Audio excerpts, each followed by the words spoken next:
Gloire à Dieu. Alléluia. Amen, Seigneur Jésus. On te remercie, Seigneur, de ce que tu es là, Seigneur. De ce que tu nous fais du bien, de ce que tu nous renouvelles, Seigneur. Parle à nos cœurs, Seigneur. Convainc-nous encore, Seigneur Dieu. Merci, Jésus. Amen. Alléluia. Voilà, gloire au Seigneur. Le Seigneur est merveilleux. Alléluia. Vous savez, j'annonce l'évangile dans la rue. Et souvent, quand je discute avec les gens, il y en a beaucoup qui me disent ah, si Dieu existait. Vous comprenez bien, mon cher monsieur, que il n'y aurait pas des guerres, il n'y aurait pas de malheur, il n'y aurait pas de tristesse. Et le problème, c'est que quand on est dans la rue, on n'a pas beaucoup de temps pour parler avec les gens. Ils sont pressés, on veut essayer de leur expliquer, mais c'est pas facile. Alors on essaye de leur dire voilà ce que le Seigneur a fait, voilà comment il a changé ma vie, voilà comment il m'a transformé. Et puis, parfois, on voit des cœurs touchés. Parfois, on en voit d'autres qui disent « Ben écoutez, je vais quand même essayer. » Et puis il y en a, ils disent « Ben, je vais venir, je vais écouter le message qu'il y a à donner, et on verra bien ce que ça fera. » Ce soir, mon frère, ma sœur, je ne sais pas si c'est la première fois que tu viens, mais je sais une chose. Eh bien, ce soir, ta vie, elle peut être transformée. Alors que j'ai du mal à expliquer dans la rue parce que le temps manque, je vais essayer de vous l'expliquer maintenant. Pourquoi le malheur, les douleurs, les guerres, enfin, tout ce que vous connaissez. Tout ce que vous connaissez. D'abord, je voudrais vous dire qu'il y a un Dieu. Peut-être que même tu ne crois pas qu'il y a un Dieu. Mais je veux te dire quand même qu'il y a un Dieu. Il suffit simplement que tu lèves les yeux et que tu regardes autour de toi. Et puis, dès que tu réfléchis un petit peu, tu t'aperçois que c'est pas possible que ce soit venu par hasard. J'ai déjà discuté plusieurs fois dans le train, parce que je prends souvent le train, discuter dans le train. Un jour, je suis tombé sur une prof de SVT, Sciences et Vie de la Terre. Et puis, elle m'a dit que tout ça, c'était les conséquences de l'évolution. Elle m'a dit qu'elle ne croyait pas en Dieu. Je lui ai dit, écoutez, madame, ce que je voudrais vous dire, c'est, moi, je veux bien croire, mais j'aimerais qu'on réfléchisse juste un petit instant ensemble.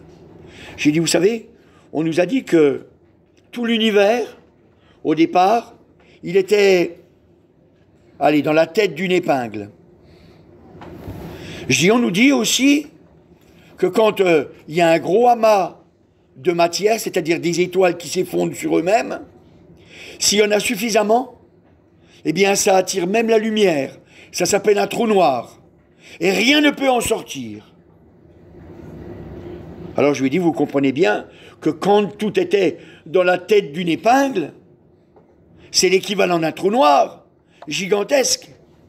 Et rien ne peut en sortir. Mais, comme vous êtes une femme de science, vous savez bien que Lavoisier nous a dit, rien ne se crée, tout se transforme, mais rien ne se perd. Donc, d'où vient cette énergie qui a permis cette expansion? Et là, elle m'a dit, c'est vrai que je ne peux pas expliquer cette chose-là. Je lui ai posé une deuxième question, je lui ai dit, passons à autre chose. Vous êtes prof de SVT? Est-ce que vous allez m'expliquer que la chimie organique vient de la chimie minérale? Et elle m'a dit, je dois reconnaître que non. J'ai dit, mais alors, vous voyez bien, il doit bien y avoir un Dieu.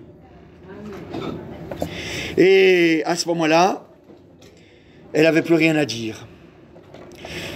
J'espère que si tu ne crois pas en Dieu, tu vas réfléchir sérieusement. Maintenant, quand on considère qu'il y a un Dieu, alors maintenant, il faut regarder un petit peu ce qui se passe avec lui. Et quand on commence à regarder à ce qui passe avec lui, eh bien, on peut reconnaître que si nous, on a de l'intelligence, lui aussi doit en avoir. S'il est Dieu, il est le créateur de toutes choses. Et s'il est le créateur de toutes choses, ça veut dire que toi et moi, nous faisons partie de sa création. Amen. Ce soir, mon but, c'est pas de faire de la science. Je veux juste t'expliquer pourquoi on est dans le malheur. Pourquoi ça ne va pas dans nos vies. Ça veut dire que quand Dieu, il a décidé de nous mettre sur la terre, la Bible, elle nous dit, dans Genèse au chapitre 2, versets 8 et 9, Genèse chapitre 2, versets 8 et 9, puis l'Éternel Dieu planta un jardin en Éden, du côté de l'Orient, et il y mit l'homme qu'il avait formé. Éden, ça veut dire plaisir. Il nous a mis dans le jardin du plaisir. On était heureux. Quand Dieu nous a créés, nous étions parfaitement heureux. Il n'y avait que le bonheur. Que le bonheur. Mais voyez-vous, Dieu, il a décidé, puisque c'est lui le maître, puisque c'est lui qui est Dieu, il a décidé que nous ne soyons pas des robots. Il a voulu qu'on soit libre, mais vraiment libre, une vraie liberté. Pas, vous savez, pas tenu en laisse. Tu peux aller jusque-là, hop, reviens. Non, une vraie liberté. Alors, pour ça, eh bien, il a fallu qu'il nous fasse un choix, qu'il nous donne un choix. Parce que vous savez, si on ne peut pas choisir, il n'y a pas de liberté. Il faut un choix. Dans Genèse, au chapitre 2, au verset 15 à 17, il est marqué « L'Éternel Dieu prit l'homme et le plaça dans le jardin d'Éden pour le cultiver et le garder. Et l'Éternel Dieu donna cet ordre à l'homme. Tu pourras manger de tous les arbres du jardin, mais tu ne mangeras pas de l'arbre de la connaissance du bien et du mal, car le jour où tu en mangeras, tu mourras certainement. » Ça veut dire avec certitude. Donc voyez, généralement les gens quand ils disent ça, ils disent comme ça, ils disent « Oui, mais Dieu, il nous a donné un arbre qu'allait nous faire mourir. » C'est sûr. Il y avait un arbre qui allait nous faire mourir. Mais il nous a prévenus. Il ne l'a pas laissé comme ça dans un coin pour que... D'ailleurs, il ne l'a pas mis dans un coin, il était au milieu du jardin. Pour qu'il n'y a pas de problème, on puisse le voir. On puisse savoir qu'il est là. Et il nous a prévenus parce qu'il nous aime. Il nous a dit, attention, cet arbre-là, c'est un arbre d'assassin. Le jour où tu en mangeras, tu mourras. C'est pour ça qu'il nous a dit, faut pas qu'on en prenne. Ça nous a donc donné le choix. Parce que vous voyez, ce que Dieu il avait fait, ce n'était que bon. Tout était bon, même très bon, la Bible nous dit. Il ne nous a pas laissés seuls, il nous a donné une femme pour qu'on soit heureux. Elle et nous. Il voulait que le bonheur dure à tout jamais. Et vous savez, quand il y a un choix, eh bien, on peut choisir. Alors l'homme, il a choisi. Il a choisi quoi? Il a choisi d'écouter le diable, qui lui, aussi il avait été libre. Et puis, il avait abandonné. Et maintenant qu'il était dans le malheur, il savait que il ne pouvait plus s'en sortir, qu'il n'y avait plus de solution. Mais le problème, c'est que cet arbre, c'est un arbre qui nous donne la haine. C'est un arbre qui enlève notre joie. Et le diable, il a proposé cet arbre. Alors il a mis le doute. Il a mis le doute dans le cœur de l'homme et de la femme. Et puis ils en ont mangé. Et puis à ce moment-là, l'homme, comme on dit aujourd'hui avec un grand H, il est devenu fou. Il n'a plus considéré ce que Dieu avait fait. Il s'est plus souvenu de toute la joie que Dieu avait mis devant lui. Il avait complètement oublié que Dieu lui avait donné la liberté pour qu'il reste vivant. Et il y a forcément des conséquences. Il y a forcément des conséquences. Et c'est pour ça que dans Genèse, au chapitre 3, du verset 1 au verset 24, mais on ne va pas le lire, mais je vous invite à le lire à la maison, eh bien, on voit comment ça s'est passé, comment la folie est rentrée dans le cœur de l'homme, et puis, comment il est devenu malheureux. Et après, on découvre que quand l'homme et la femme, ils ont fait des enfants, eh bien, ils se sont entretués. C'est la première guerre. C'est la première guerre. Ils se sont entretués. Et à partir de ce moment-là, voilà. Le diable, maintenant, il se présente dans nos cœurs. À la porte de notre cœur, il vient, et puis il se présente. Parce qu'il a des droits. Mon frère, ma sœur, le diable a des droits. Le diable a des droits. Dans Luc, au chapitre 4, et au verset 5 et 6, Luc, chapitre 4, versets 5 et 6, au verset 5 et 6, il est marqué: le diable l'ayant élevé, lui montra en un instant tous les royaumes de la terre, et il lui dit, donc il parle à Jésus, je te donnerai toute cette puissance et la gloire de ces royaumes, car elle m'a été donnée, et je la donne à qui je veux. C'est pour ça que vous entendez maintenant dans les médias des gens qui disent j'ai fait un pacte avec Satan. Un jour, vous savez, j'avais été étonné. J'avais entendu dire que Johnny Hallyday, bon, il est mort maintenant, mais que Johnny Hallyday, eh bien, il avait fait un pacte avec Satan. Moi, je me suis dit, mais c'est pas possible, il n'a jamais fait ça. Jusqu'au jour où j'ai vu la vidéo. J'ai dit, mais pourquoi il a fait ça? Il est déjà pas assez malheureux comme ça. Il en veut plus. Il en veut plus. Et automatiquement, la conséquence la plus terrible, c'est pas encore notre malheur, vous savez. C'est pas ça la conséquence la plus terrible. La plus terrible, c'est que maintenant, tous les gens qui croient en Dieu, tous, eh bien, ils ne peuvent pas atteindre Dieu. Séparés de Dieu.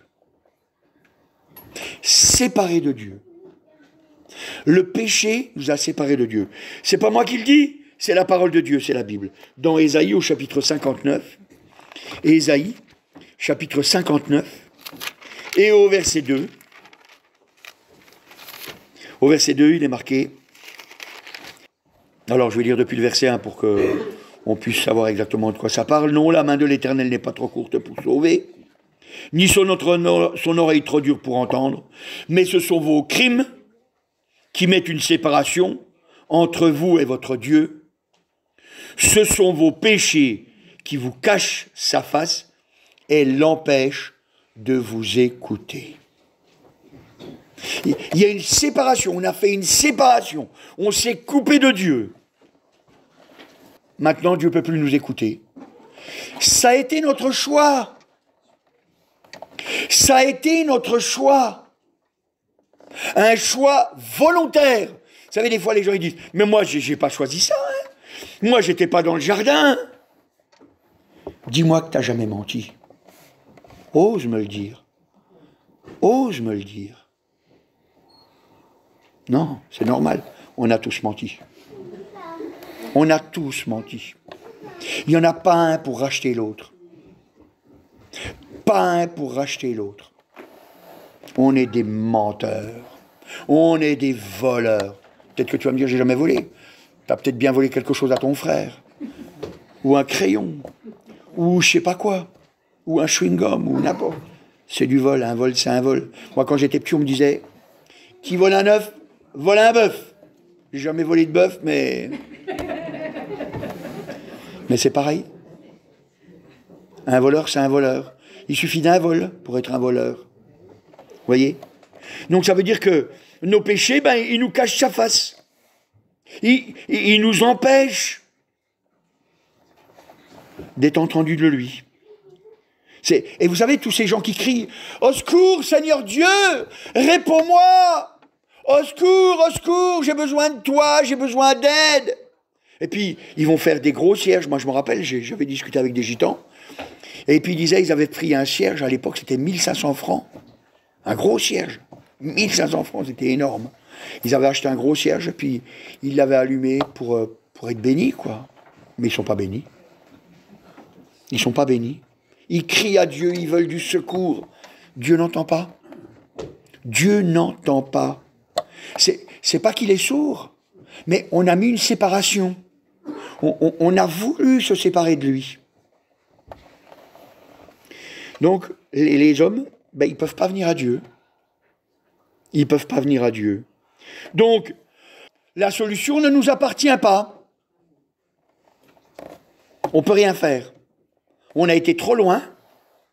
Maintenant, on ne peut plus revenir. Donc, la solution, il n'y a plus que Dieu. Mais vous savez, notre Dieu, il veut qu'on soit dans le bonheur. Notre Dieu, il nous veut libres. Il ne nous veut pas forcer. Il n'y aura pas des gens forcés dans le ciel. Aucun. Ce ne seront que des volontaires. Donc, il fallait qu'il fasse quelque chose sans nous forcer, en nous laissant libres. Alors, la seule solution qu'il y avait pour rétablir la communication entre Dieu et nous, c'est Dieu qui est descendu sur la terre. Oh, non pas en Dieu, mais il est venu un homme. Amen. Parce que c'était ça la solution. Parce qu'un homme pouvait de nouveau rouvrir la porte, mais à une condition. Il fallait qu'il soit sans péché. Amen. Vous savez, mes frères et sœurs, que quand vous naissez avec 0 péché. 0 péché. 0. Tous les hommes de la terre, quand ils naissent, c'est 0 péché. 0, aucun.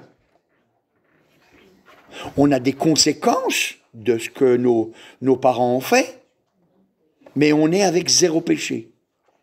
Et puis un jour, on fait un choix.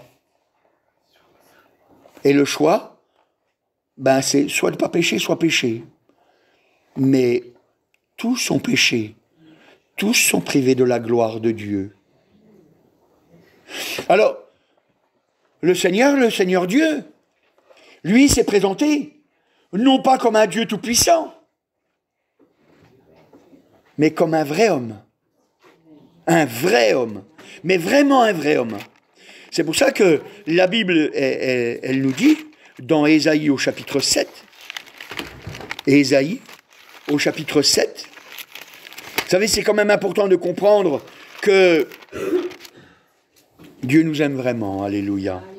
Et au verset 14 à 16, c'est pourquoi le Seigneur lui-même, chapitre 7, 14 à 16, c'est pourquoi le Seigneur lui-même vous donnera un signe. Voici, la Vierge deviendra enceinte, certaines versions ont marqué la jeune fille, la Vierge deviendra enceinte, elle enfantera un fils, et on lui donnera le nom d'Emmanuel, ça veut dire Dieu parmi nous. Il mangera de la crème et du miel jusqu'à ce qu'il sache rejeter le mal et choisir le bien. Un vrai homme, comme toi et moi, un vrai homme. Dieu, il a permis qu'on s'occupe de lui, il lui a trouvé une femme qui est devenue sa mère, un homme qui est devenu son père adoptif, mais qui est devenu son père. Et puis, ils s'en sont occupés. Et puis, à un moment donné, il s'est retrouvé devant lui, tac, le bien, le mal, choisi. Choisi. Vous savez, des fois, pour amoindrir l'œuvre de Dieu, les gens, ils nous font croire que Jésus ne pouvait pas pécher. Mais si, il pouvait pécher. Il était libre. Il était libre. Le but, c'était de rouvrir un chemin pour notre liberté. Il fallait bien que ce soit un chemin d'homme. Si jamais c'était le Dieu Tout-Puissant qui venait et qui se comportait en Dieu Tout-Puissant, vous comprenez bien que ce n'était pas un chemin pour nous. Ce n'était pas un chemin abordable. Il n'était pas à notre mesure. Ça aurait été quelque chose de trop grand pour nous. Mais venir comme un simple homme, accepter de vivre comme un simple homme, rien d'extraordinaire, rien d'extraordinaire, un simple homme, alléluia. Dans l'évangile de Jean, au chapitre 1 et au verset 1, évangile de Jean, chapitre 1 et au verset 1, il est marqué « Au commencement était la parole, et la parole était avec Dieu, et la parole était Dieu. » Et au verset 14, moi vous lirez tout, moi je lis que quelques versets, au verset 14 il est marqué « Et la parole a été faite chair, elle a habité parmi nous, pleine de grâce et de vérité, et nous avons contemplé sa gloire. » Une gloire comme la gloire du Fils unique venu du Père. Alléluia, gloire au Seigneur. Voyez, Jésus-Christ, alléluia, il est la parole incarnée. Pour nous, pour toi et moi, mon frère et ma soeur, pour toi et moi, pour que nous puissions de nouveau retrouver la communion avec le Père. De nouveau retrouver la communion avec Dieu. Alléluia. Voyez ? Donc, il n'est pas venu avec des super pouvoirs. Non, il n'est pas venu avec des super pouvoirs, hein, Jésus. Il y en a, ils disent, oui, mais Jésus, lui, il avait des pouvoirs. Il avait même des super pouvoirs. Il pouvait tout faire. Mais vous savez, c'est coupé au court. Vous savez, c'est comme quand on dirait quelqu'un, on dit, oui, mais lui, vous comprenez bien. Lui, c'est vrai, il arrive à retenir un dictionnaire entier. C'est un super pouvoir, quoi. Hein, parce que vous savez, par exemple, le champion du monde de mots croisés, de Scrabble en France, ben, c'est pas un Français. C'est un gars, c'est un du Nord, je me souviens plus de quel pays. Je crois que c'est Norvège, un Norvégien. C'est un Norvégien. Et il a une particularité, c'est qu'il ne parle pas du tout le français. Pas du tout le français. Et le champion du monde de Scrabble en espagnol, bah c'est le même. Et il ne parle pas du tout l'espagnol. Vous pouvez vérifier, hein, c'est vrai ce que je dis. Hein. Le gars, c'est qu'il n'a pas un super pouvoir. C'est qu'est-ce qu'il a fait? Ben, il a fait d'abord dans sa langue.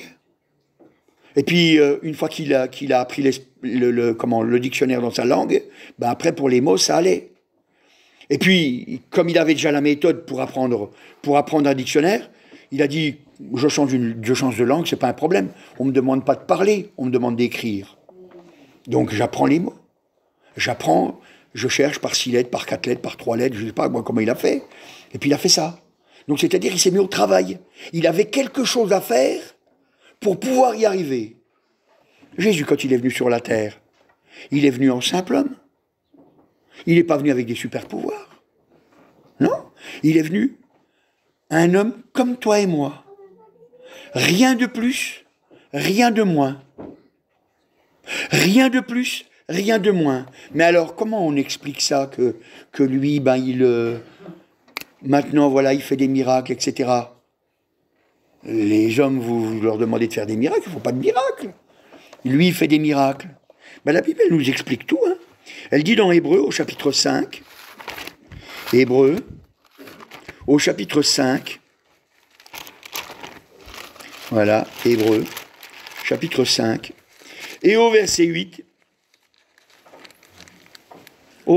il est marqué, alors on va lire depuis le verset 7, voilà, c'est lui, donc Jésus, dans les jours de sa chair, a présenté avec de grands cris et avec larmes des prières, des supplications à celui qui pouvait le sauver de la mort. Il a été exaucé à cause de sa piété. Il a appris, bien qu'il soit fils, l'obéissance par les choses qu'il a souffertes. Alléluia.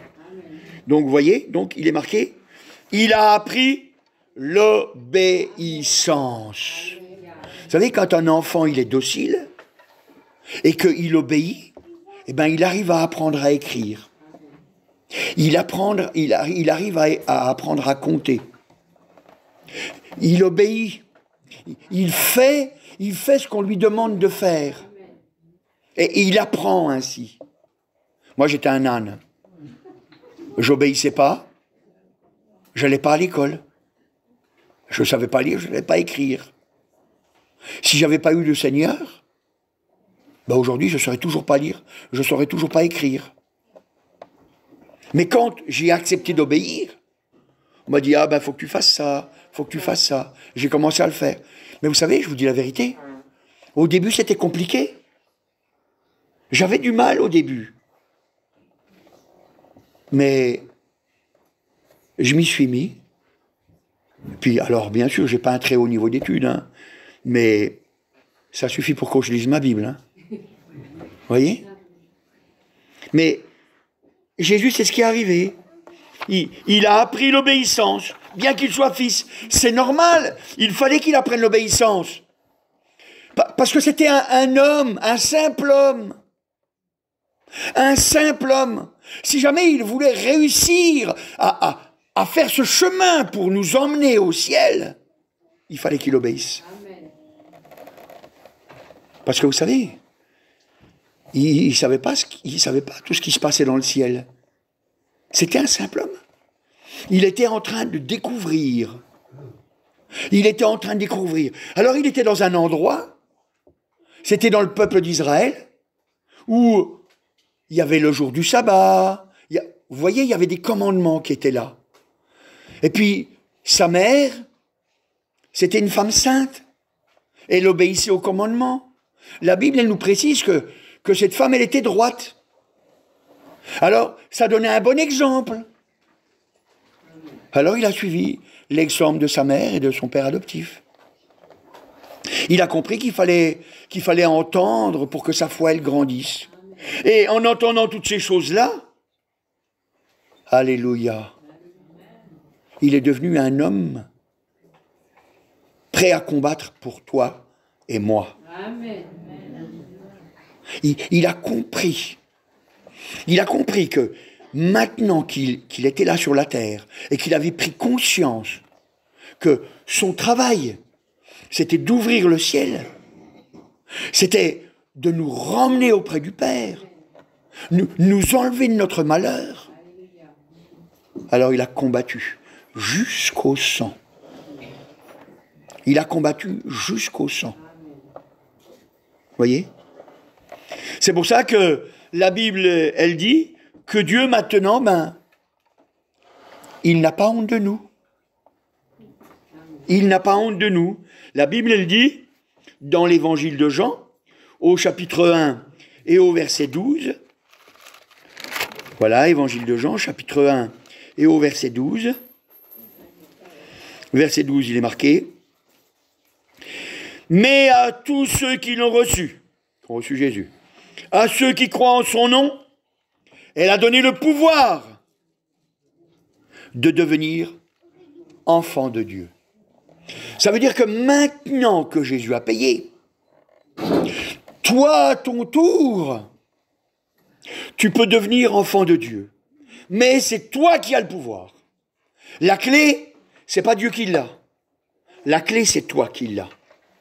Elle t'a été donnée pour que tu puisses choisir, pour que ta vie puisse être transformée.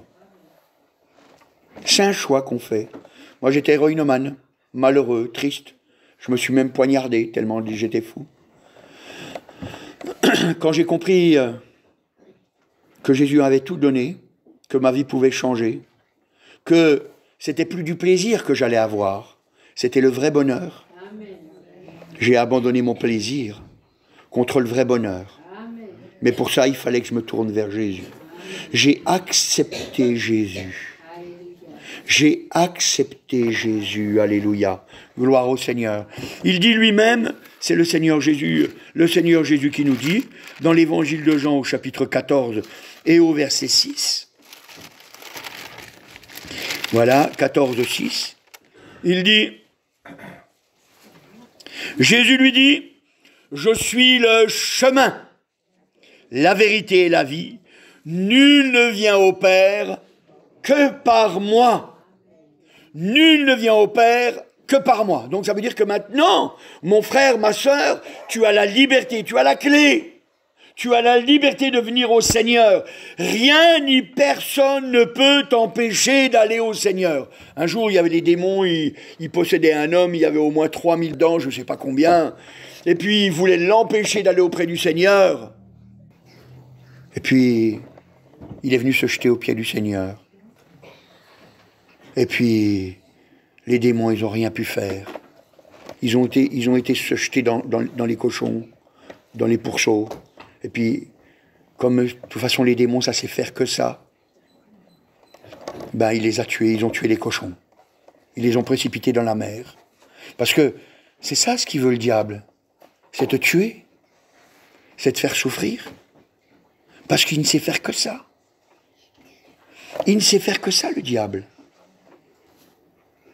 C'est pour ça que, aujourd'hui, il faut que nous sachions que Dieu n'a pas honte de nous. La Bible, elle nous dit dans Hébreux, au chapitre 2, Hébreux, chapitre 2, et au verset 11, Hébreux, chapitre 2, et au verset 11, voilà, 2, 11, voilà, il est écrit, alors, car celui qui sanctifie et ceux qui sont sanctifiés sont tous issus d'un seul. C'est pourquoi il n'a pas honte de les appeler frères. Alléluia. Jésus, il dit, il n'a pas honte de nous appeler frères. Frères, sœurs. Il n'a pas honte. On peut être sale, noir de péché. Il n'a pas honte. Il sait ce qu'il y a dans le cœur de l'homme. Il sait que de nous-mêmes, on ne peut pas être transformé. Vous savez, vous pouvez faire le test, hein. Essayez de vous laver avec de l'eau noire. Vous verrez, vous allez être bien mouillé, mais vous resterez sale. On ne peut pas se laver avec nos péchés. On ne peut pas se laver avec nos péchés.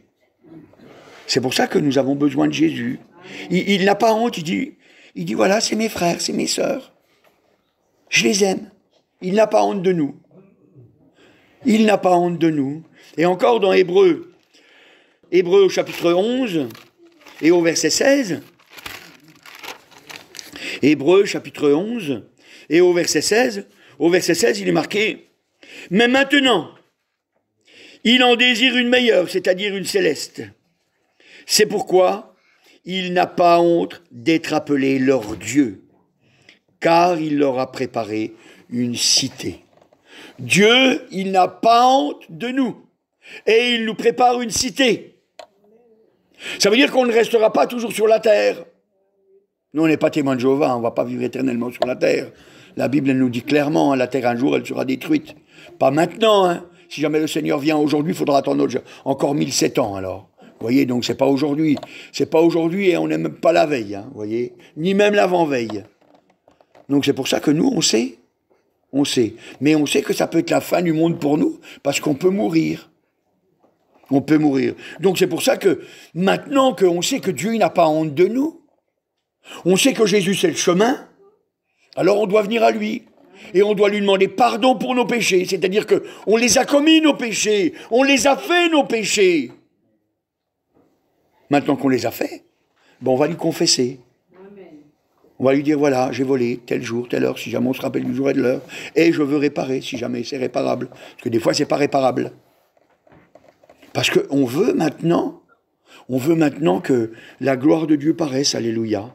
Donc, vous voyez, Jésus, eh bien, en fait, il nous dit, t'es libre. T'es libre maintenant. Maintenant, c'est sur toi que ça repose. Tu ne peux pas dire que c'était ton arrière-grand-père et grand-mère qui ont fait ça. Non, non. Parce que maintenant, c'est pareil. Tu peux de nouveau rentrer dans un jardin des merveilles. Tu peux avoir une vie transformée, voir des choses extraordinaires. Ah, vous allez me dire, oui, mais là, c'est vrai, tu m'as parlé de tout ça. Mais tu m'as un petit peu noyé le poisson, là, parce que je vois pas tellement de miracles dans cette affaire. Non, non, j'ai rien noyé. Je te montre juste comment le procédé, il s'est fait. Pour qu'il se fasse, il faut commencer par obéir. Il faut commencer par obéir. C'est pour ça que Jésus, il nous montre comment faire. Il nous montre comment faire. Dans Hébreux, au chapitre 5, et au verset 9, Hébreux chapitre 5, et au verset 9. Et voyez, ça nous rend pleinement responsables de nos actes. C'est une vraie liberté. Hébreux chapitre 5 et au verset 9. Il est marqué, après avoir été élevé à la perfection, il est devenu pour tous ceux qui lui obéissent, tous ceux qui obéissent à Jésus. Il est devenu pour tous ceux qui lui obéissent l'auteur d'un salut éternel. Amen. Dieu l'ayant déclaré souverain sacrificateur selon l'ordre de Melchisédek. Ça veut dire que maintenant, c'est lui qui est le sacrifice pour nous. Il s'est sacrifié, il s'est donné, il a ouvert la porte, il a fait un chemin, c'est lui. Et maintenant, nous, ce qu'il faut, c'est que on fasse comme lui. Lui, il a obéi pour réussir. Nous aussi, on doit obéir à Jésus. On doit faire sa volonté. Voyez? Et l'homme qui veut la vie éternelle, eh ben, c'est celui qui obéit. Vous savez, un jour, il y avait un homme, il s'était présenté devant le Seigneur, dans Matthieu au chapitre 19, versets 16 à 26. C'est un homme, il s'est présenté devant le Seigneur, et puis il voulait aller au ciel. Il voulait être sauvé. Il voulait être sauvé. Et puis, il a posé la question au Seigneur. Et puis, le Seigneur, il lui a répondu. Il a répondu à cet homme. Il lui a dit, donc il lui a dit, alors, dans Matthieu chapitre 19, moi je ne vais pas tout lire, je vais juste lire quelques versets. On voit au verset 25, 19 au verset 25, verset 25, les disciples ayant entendu cela, qu'est-ce qu'ils ont entendu, les disciples? Ayant entendu cela, furent très étonnés et dirent, qui peut donc être sauvé? Alors, mais qu'est-ce qu'ils ont entendu, les disciples? Alors, on va lire un petit peu avant.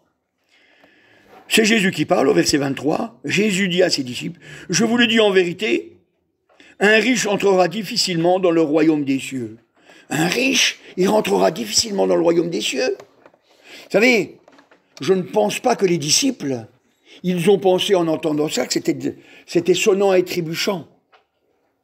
C'est-à-dire, ils n'ont pas pensé que c'était que l'argent. Mais vous savez, c'est les gens qui sont attachés. Ils sont attachés à ce monde. Ils sont attachés à ce monde. Et quand ils sont attachés à ce monde, ben, le problème, c'est comme de l'argent. C'est comme de l'argent. Ils sont bloqués.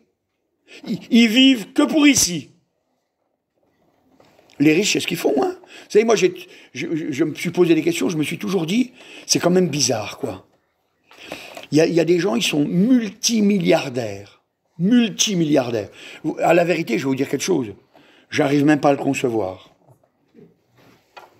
Alors, mais multimilliardaires. Plusieurs milliards. Et puis, ils sont encore en train de courir pour en avoir plus. Alors que la durée de leur vie qu'ils vont avoir, c'est pas suffisant pour le dépenser. Ils pensent qu'aux choses de la terre. C'est pour ça que le Seigneur, il dit, ben, c'est difficile à un riche dans le royaume des cieux. Pourtant, cet homme, il était venu auprès du Seigneur, il lui avait dit, qu'est-ce que je dois faire au verset 16. Un homme s'approcha et dit, Jésus, Maître, que dois-je faire pour avoir la vie éternelle? Puis le Seigneur, ben, il lui parle de la loi. Il lui parle de la loi. Il lui parle, en fait, d'être comme Dieu il veut. D'être comme Dieu il veut. Le problème, c'est qu'on ne peut pas être comme Dieu il veut. On ne peut pas.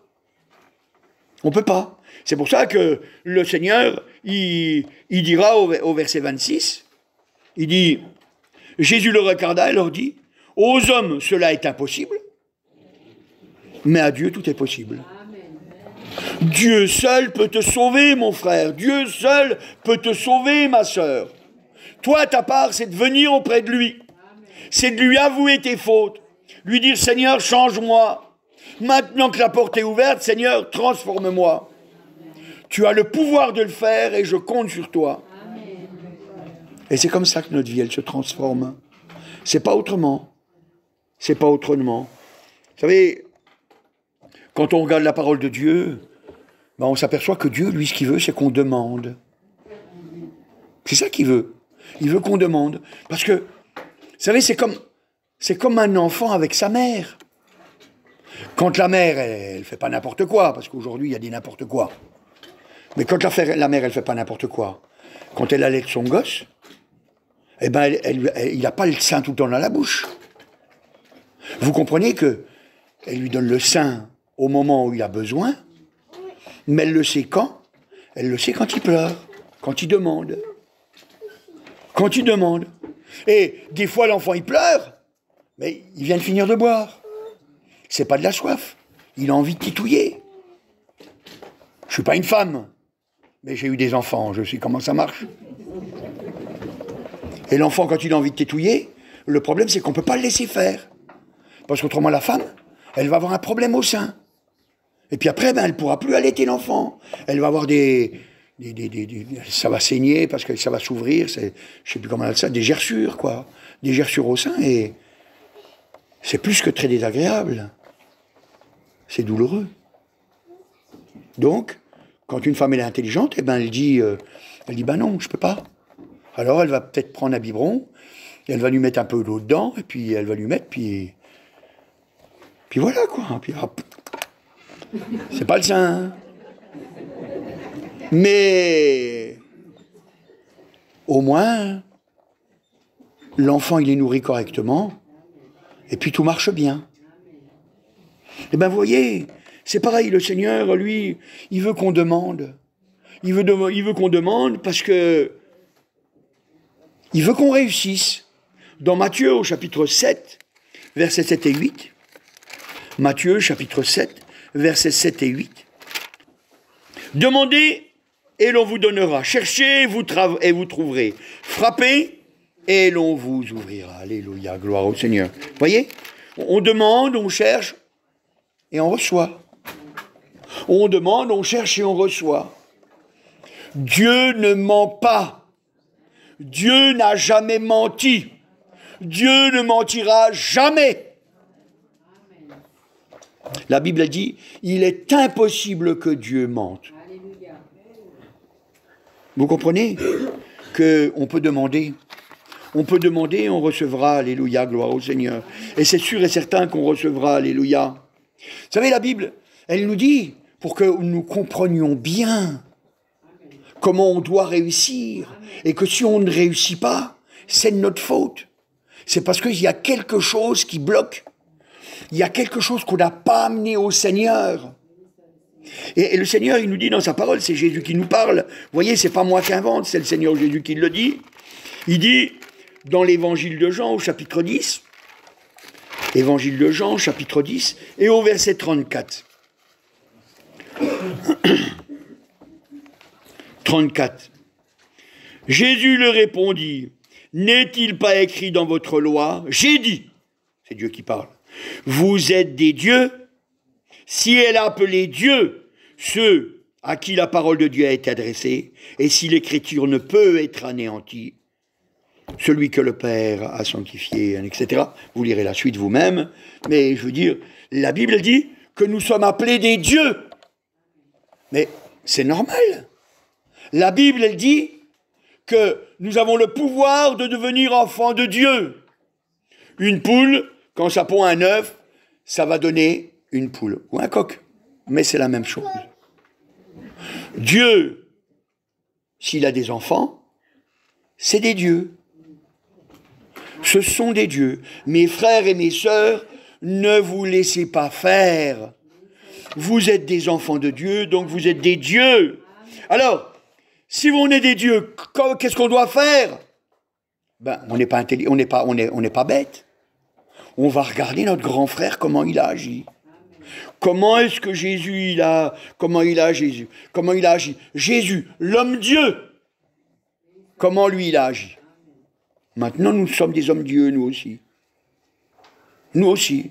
Nous, on vient de la poussière. Parce que nous sommes que poussière. Mais il nous élève à sa gloire. Vous rendez-vous compte de la grandeur qu'on va avoir pour l'éternité? C'est pas pour un jour, c'est pour l'éternité.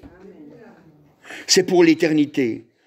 Eh bien, voilà ce qu'il fait, le Seigneur Jésus. Dans l'évangile de Jean, au chapitre 5, et évangile de Jean, au chapitre 5, et au verset 30. Voilà, c'est Jésus, on va suivre son exemple. Voilà, alléluia. Il dit, « Je ne puis rien faire de moi-même, d'après ce que j'entends, je juge, et mon jugement est juste, parce que je ne cherche pas ma volonté, mais la volonté de celui qui m'a envoyé. » L'homme-dieu, il ne fait pas sa propre volonté. Mon frère, ma sœur, tu ne dois pas faire ta propre volonté. Tu dois faire la volonté du Père. C'est ça. Si on se déclare faisant partie de la famille de Dieu, si on dit « Je suis fils de Dieu », oui, c'est vrai, je suis fils de Dieu, je suis fille de Dieu. Si on dit ça, alors on travaille pour la maison. Donc on attend de savoir ce que le Père a décidé. C'est ça, vous voyez, c'est ça. Je ne cherche pas ma volonté, mais la volonté de celui qui m'a envoyé. Il m'a envoyé, alors je vais faire sa volonté. Et c'est comme ça que le Seigneur, il a réussi. C'est comme ça que le Seigneur, il a réussi. Dans Matthieu au chapitre 26 et au verset 39, Matthieu chapitre 26 et au verset 39, quand il est dans le jardin de Gethsémanée, là, quand il est en train de prier, eh bien, voyez-vous, il n'a pas envie de faire la volonté de Dieu. Hein, parce que la volonté de Dieu, il sait ce que c'est quoi. Hein, il sait qu'il va falloir qu'il aille mourir. Pour des ingrats, pour des injustes. Pour des gens qui... Ah là là. Alors, dans Matthieu, au chapitre 26, et au verset 39, il est marqué, « Puis, ayant fait quelques pas en avant, il se jeta sur sa face et pria ainsi. « Mon Père, s'il est possible que cette coupe s'éloigne de moi. » Vous voyez, il n'a pas envie, hein. S'il est possible que cette coupe s'éloigne de moi. Toutefois, Il ne veut pas, toutefois. Donc ça montre qu'il est bien libre. Jésus est bien libre. Jésus est bien libre. Il est libre. Toutefois, non pas ce que je veux. Il a sa liberté. Non pas ce que je veux, mais ce que tu veux. Vous voyez, ses yeux étaient tournés vers Dieu et il se rappelait toutes les choses que Dieu lui avait dit. Comment il allait rentrer dans la gloire, qu'il allait retrouver sa place d'honneur. Et nous, il nous dit pareil, le Père. Jésus nous dit pareil. Il nous dit, tu vas revenir à la maison. Tu vas revenir à la maison. Fini les fardeaux, fini les problèmes, fini les soucis. C'est fini tout ça. Mais obéis. Parce qu'il y a comme ça que je peux t'emmener. Obéis. Obéis. Le Père a un plan extraordinaire, un plan éternel. Un plan éternel. Nous allons être le corps de Christ. Nous sommes déjà le corps de Christ. Il y a quelque chose de grand qui nous attend. Déjà ici-bas et après encore. Voyez? Donc quand on regarde, on voit que il n'a pas fait ce qu'il a voulu, mais pour réussir, il a obéi.